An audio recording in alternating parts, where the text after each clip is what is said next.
बहुत समय पहले की बात है। अयोध्या नगरी में राजा हरिश्चंद्र राज्य करते थे। वे केवल एक वीर और बुद्धिमान शासक ही नहीं, बल्कि सत्य और धर्म के प्रतीक माने जाते थे।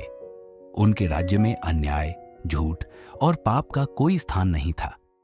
राजा हरिश्चंद्र की सत्यनिष्ठा इतनी अटल थी कि स्वयं देवताओं ने भी उनके संकल्प की परीक्षा लेने का निश्चय किया। एक दिन ऋषि विश्वामित्र राजा की सत्यनिष्ठा की परीक्षा लेने आए।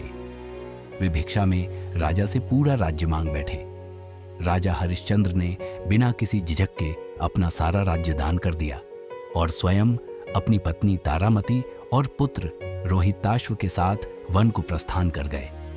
पर ऋषि ने वहीं नहीं रोका। उन्होंने दान में दिए गए राज्य के बदले में दक्षिणा के रूप में स्वर्ण मुद्राएं मांगी। हरिश्चंद्र के पास अब कुछ नहीं था।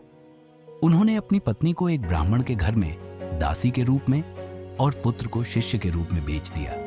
स्वयं उन्होंने शवों की चिता जलाने वाले श्मशान रक्षक का कार्य स्वीकार किया। समय बीतता गया।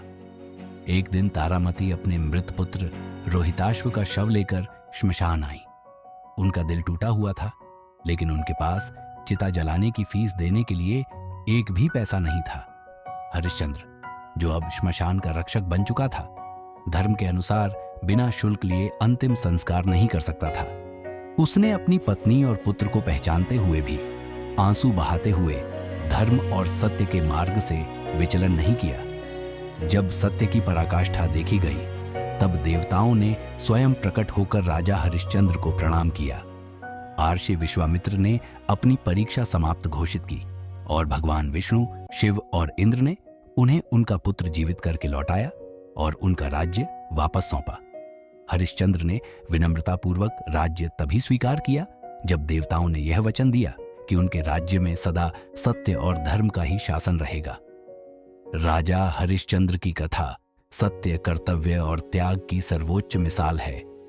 उनका जीवन हमें यह सिखाता है कि सत्य कठिन हो सकता है, लेकिन अंततः विजय उसी की होती है